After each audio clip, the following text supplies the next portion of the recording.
한 주간 잘 지내셨나요? 오늘은 저랑 이상스쿨에서 뜨거운 반응을 보였던 두 가지 이슈에 대해 이야기해보려 합니다. 그럼 이상스쿨의 탑2 지금 만나보겠습니다.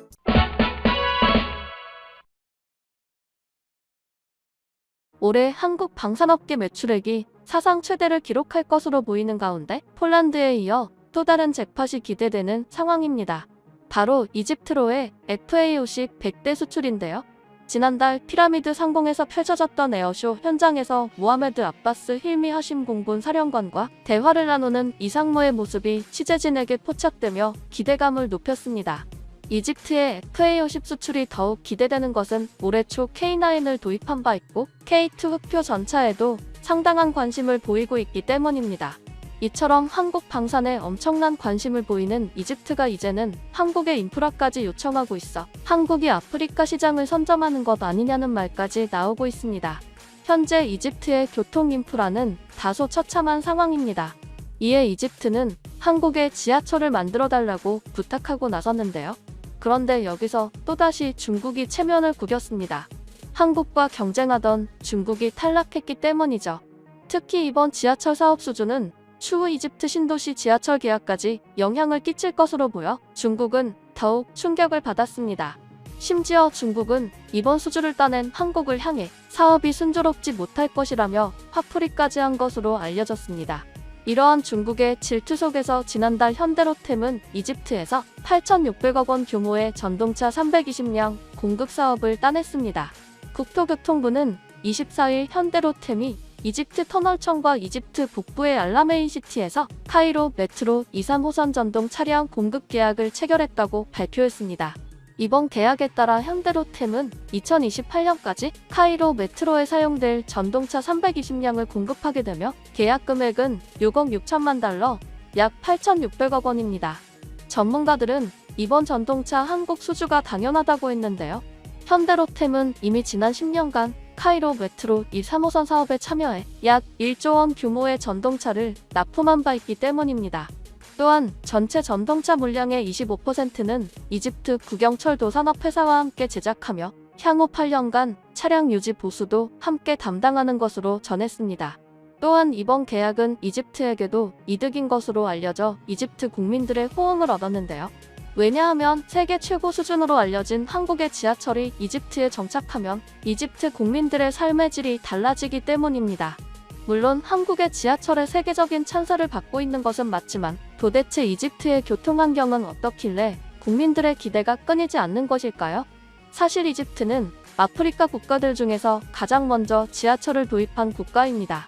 그래서 안정적인 지하철 시스템이 자리 잡았을 법도 하지만 실상은 전혀 그렇지 않은데요. 특히 이집트는 크고 작은 지하철 사고들이 많았습니다. 비교적 최근 사고들만 살펴봐도 작년 4월 카이로 근처 열차가 탈선해 100여 명이 다쳤고 비슷한 시기에 나일강 델타 지역에서 열차가 탈선해 15명이 다치는 등 사고가 잇따랐습니다.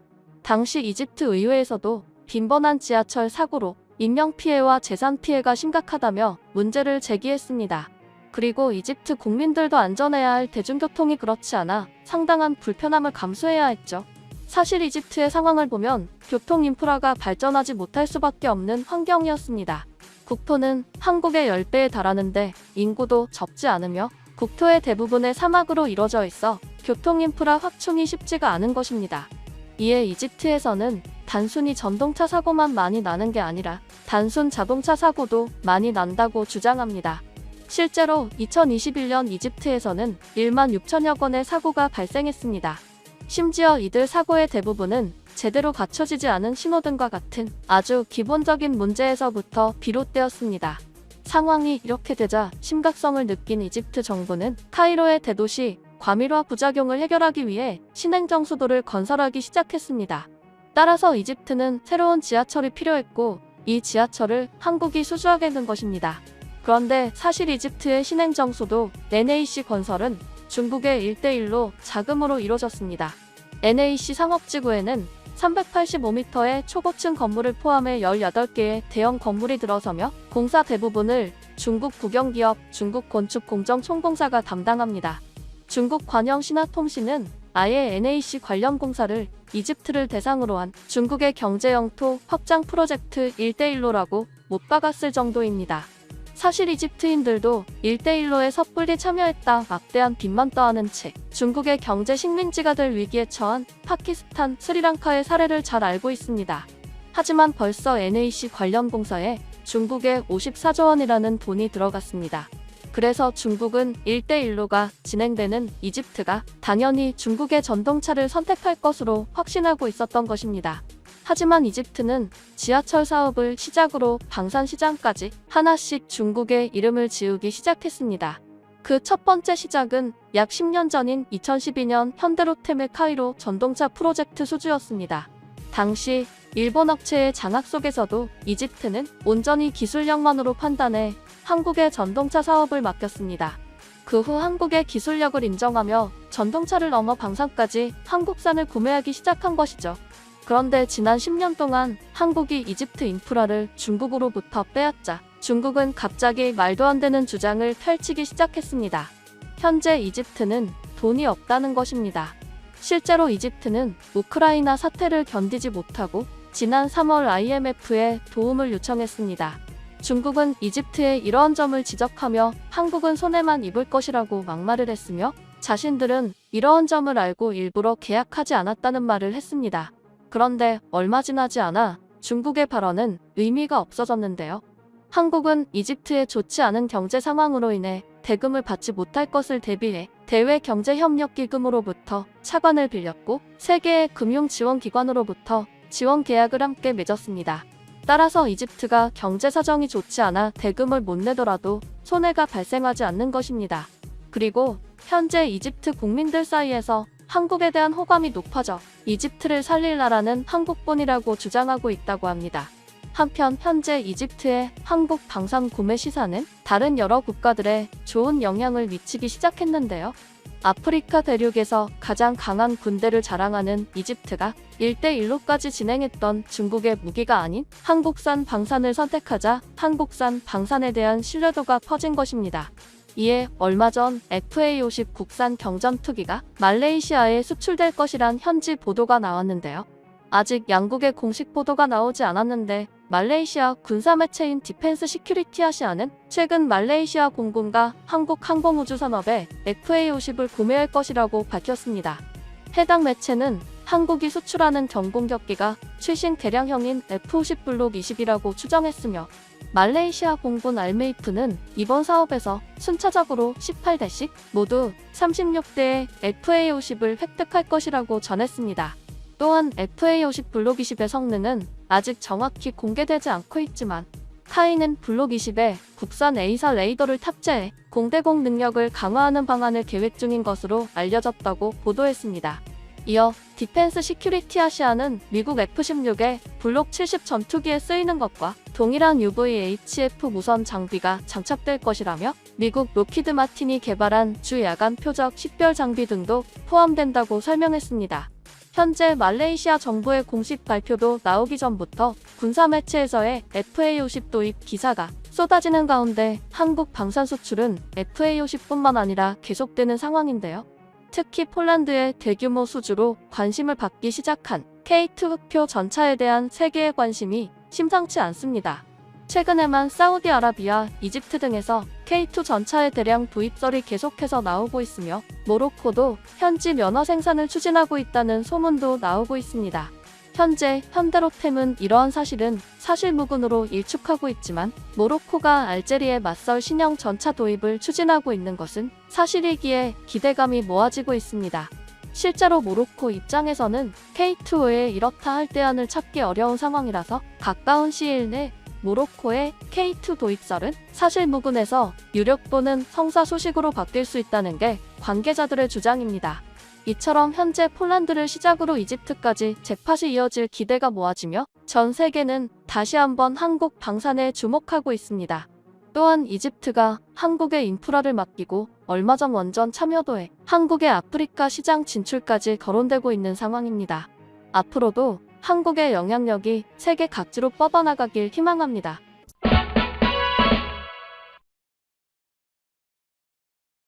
중국이 한국인에 대한 단기 비자 발급을 중단하겠다고 발표했습니다. 이는 한국의 중국발 입국자 방역 강화 조치에 대한 보복 조치로 한국 국민에게 당분간 중국행 단기 비자 발급을 중단한다고 10일자 전격 발표한 모습인데요. 우리 정부의 중국발 입국자 검역 강화에 대한 보복성 조치로 보이는데 외교부는 유감을 표명했습니다. 하지만 중국은 한 가지 간과한 것이 있는데 이로 인해 큰 후유증을 겪게 된다고 합니다. 미국이나 유럽 등 다양한 나라들은 그 리스트에 전혀 오르지 않고 있는 것이 확인되고 있으며 미국 같은 경우는 입국에 대해 환영하는 분위기라고 합니다. 그런데 그 범위가 단순 여행뿐만 아니라 비즈니스까지 포함되어 논란이 되고 있는 국면인데요. 게다가 수많은 대기업이 포진되어 있어 상호 무역 비자가 중단되었다는 것은 적지 않은 강력한 조치입니다. 그런데 이런 흐름은 중국 정부와의 방향과도 정반대라 논란이 되는데 현재 중국은 모두 개방한 상태입니다. 중국 정부는 제로 코로나에서 위드 코로나로 전환하며 출입국을 모두 금주에 풀어버렸습니다. 이제 외국인들은 중국에 간단한 검역 신고만을 하면 누구나 입국할 수 있게 된 상황인데 우선 이러한 배경을 보면 중국 정부는 전 세계 많은 국가들이 검역 강화를 한 것에 큰 분노를 드러냈습니다. 홍콩, 마카오 정부까지도 미국, 일본 등에 성원을 보내 검역 강화 조치를 풀어달라고 요구했습니다. 미국에는 XBB 변이가 퍼져 있고 중국보다 심각한데 왜 검역을 강화했냐고 항의했고 한국, 일본 등에도 사전 PCR 검사에 대해서 비과학적 조치라고 강력 항의했습니다. 이에 대해 한국 측은 중국 대사관의 PCR 검사는 과학적 근거에 의해 이뤄졌다고 설명했지만 중국은 이에 대해 즉시 불쾌해하면서 한국에 대한 비자 조치를 내려보인 것입니다. 그런데 왜 중국은 유독 한국에게 비자 발급 중단이라는 강경 대응을 한 것일까요? 우선 첫 번째는 중국이 늘 한국에 보여온 태도인 길들이기라고 풀이되고 있는 국면입니다. 중국 정부는 항상 중요 길목에 한국의 문제를 삼고 중국에 똑바로 처신하라는 주문을 해왔습니다. 특히 왕이 외교부장 시절에는 대놓고 미국과 중국 둘 중 어느 편에 설지 선택하라라고 주문하기도 했으며 때로는 중국과 반도체 협력을 가속화하자면서 달래기도 하는 등 이중적 행태를 보여왔습니다. 하지만 이것이 가장 피크를 달렸던 곳은 사드 보복으로 미국의 사드를 한국에 들여와 쓰는데도 불구하고 중국은 미국이 아닌 한국에 보복을 했고 아직도 한한령은 유지되고 있는 상황이기도 합니다. 따라서 가장 만만한 한국을 선택해서 제2의 사드가 진행되는 게 아니냐는 해석도 나오고 있습니다. 중국이 해외여행을 시작했다는데 막아서는 국가는 본때를 보여주겠다는 의도이기도 한 것입니다. 두 번째 이유도 같은 맥락입니다만 일각에서는 비자 상호주의를 이야기하고 있습니다. 한국에서 먼저 중국의 단기 비자를 중단했기에 상호주의로 중국이 보복했다는 것입니다. 물론 한국에서 중국 단기 비자 발급을 중단한 것은 전 세계에서 가장 강력한 조치였다고 풀이됩니다. 많은 나라들은 검역 강화까지만 했고 비자 발급 중단까지는 하지 않은 것으로 전해졌는데 중국은 거기까지만 참았지만 비자 발급 중단은 반드시 짚고 넘어가겠다며 한국에 보복한 상황이죠. 여기에 한 가지 더해서 애초에 중국은 한국의 여행 비자를 막아놓은 상황이었습니다. 중국은 한국 코로나가 심각하다며 한국인이 애초에 중국의 여행을 못 오게 차단해놨습니다. 자신들은 제로 코로나로 청정 영역인데 한국에서 절대 중국에 못 온다는 일방적인 조치였습니다. 하지만 중국이 코로나가 심해지자 한국이 중국 단기 여행 비자를 맡은 것으로 한국 입장에서는 이번 조치가 오히려 상호주의로 중국 비자를 막아놓은 셈이 된 것입니다. 한국도 중국도 서로 여행 비자가 막혔으니 같은 것인데 중국은 사업 부분까지 더 심한 조치를 내려 보복한 것이죠. 그런데 이에 대해서 많은 이들은 한국의 단기 비자는 구실에 지나지 않는다고도 말합니다. 중국은 애초에 한국에 대해서 상호주의로 대하지 않았으며 항상 더 심하게 대했다는 겁니다. 예를 들어 코로나 기간 때 중국은 과도하게 3주간 격리를 시행했는데 한국은 그렇지는 않았습니다. 또한 중국은 예전부터 한국이나 다른 나라에 대해서 자기 멋대로 비자를 발급 중단하기도 해왔습니다. 한한령 때는 한국 제품을 회관에 몇 달 동안 묶어도 한국에 수조 원 이상 천문학적 피해를 입었으며 요소수 공급 부족 사태에도 세관에 묶어 한국을 고통스럽게 한 이력이 있습니다. 애초에 상호주의는 거의 없었고 과거부터 한국에 대해 항상 더 거센 조치를 취한 것입니다. 중국은 항상 자신보다 약소국들로 판단된 국가들에 강력하게 본때를 보여주는 방법을 써왔는데 특히 예민한 코로나 부분을 건드렸다는 것과 감히 중국 비자 제한을 했느냐는 부분이 큽니다. 그러나 최근 중국은 한국의 중간재 구입을 크게 줄였고 한국 길들이기에 돌입한 모습입니다. 어느덧 한국의 최대 수출입자국은 중국이 아닌 베트남으로 자리 잡은 상황이기도 한데요. 그런데 이러한 중국의 행동은 한 가지 간과한 것이 존재하며 더욱 중국을 큰 곤란에 빠뜨린다고 합니다. 우선 대중국 무역 수지는 현재 한국이 20위 밖으로 추락할 정도로 한국은 탈중국에 돌입한 모습입니다. 물론 중국이 한국 것을 구매하지 않는 것도 있지만 이는 코로나 영향이 매우 크기도 했습니다. 코로나 때 사실상 중국의 횡포로 인해서 많은 중국 공장이 문을 닫고 동남아로 진출할 수밖에 없었죠. 중국 정부는 제로 코로나를 핑계로 수많은 공장을 강제로 닫게 했고 한국도 마찬가지였습니다. 그러나 이는 외자 유치가 필수인 중국 지방정부에 오히려 독약이 되어버린 셈입니다. 중국은 지금까지 사실상 부동산과 외국 자본으로 그 경제를 지탱해온 사회나 다름이 없습니다. 그러나 부동산은 헝다 사태 이후에 최악의 국면으로 최초로 중국 정부 부양 정책이 실패하는 상황입니다. 부동산이 추락한다면 중국 경제는 그대로 추락하게 되어 있는데 문제는 외자까지 탈출해 이 중고입니다.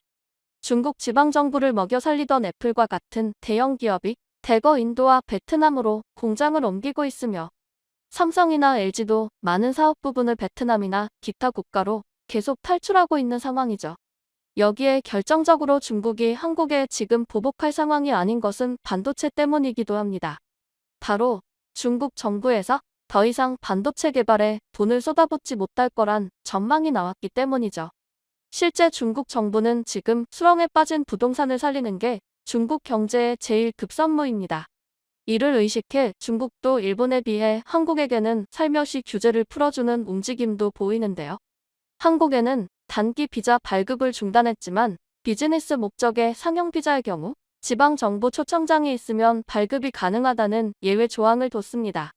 180일 이상 체류하는 유학 취업 친지 방문도 아직은 막히지 않은 상태입니다. 반면 일본에 대해선 일반 비자 발급을 전면 중단했죠. 외교 공무 예우를 제외한 모든 비자 발급이 올스톱된 것입니다. 강경한 태도를 보이지만 결국 자국의 경제가 무너지는 것에 두려움을 느끼는 것이죠. 매년 천문학적으로 반도체 개발을 위해 누적 금액 수백조 원을 써왔지만 번번이 허공에 날렸습니다. 결국 현 상황은 더 이상 반도체에 돈을 낭비할 수 없고 부동산과 내수 경제에 힘을 써야 하는 겁니다. 이 상황에 한국을 홀대한다는 것은 앞으로 더욱 중국이 첨단 산업에서 멀어짐을 뜻하는 것이죠. 중국도 미래 먹거리를 준비해야 하지만 반도체가 제대로 돌아가지 않는다면 뒤처질 것입니다. 중국은 AI, 양적 컴퓨터 등 미래 산업에서 확실히 미국을 앞선다는 계획이지만 무산 지연되는 겁니다. 그리고 중국 대신에 인도와 베트남, 인도네시아가 중국이 차지하던 생산을 대신할 걸로 보입니다. 실제 이는 한국뿐 아니라 많은 다국적 기업이 중국을 위험한 사업의 장소로 보고 있으며 이번 제로 코로나 기간 3년이 방점을 찍었고 중국 재투자를 고려하지 않고 있습니다. 물론 테슬라 같은 소비재 기업은 중국 인구에 의존하고 있기에 쉽게 기세가 빨리 꺾이지 않겠으나 다른 동남아 지역도 성장하고 인구도 많기 때문에 중국의 파이를 상당히 가져갈 것으로 전망됩니다. 결국 한국에 대한 이러한 보복 조치는 중국에 오히려 악영향을 끼칠 것으로 예상됩니다. 과연 중국의 이런 보복 조치가 얼마나 더 악화되고 한국을 불편하게 할지 귀추가 주목되고 있습니다. 감사합니다.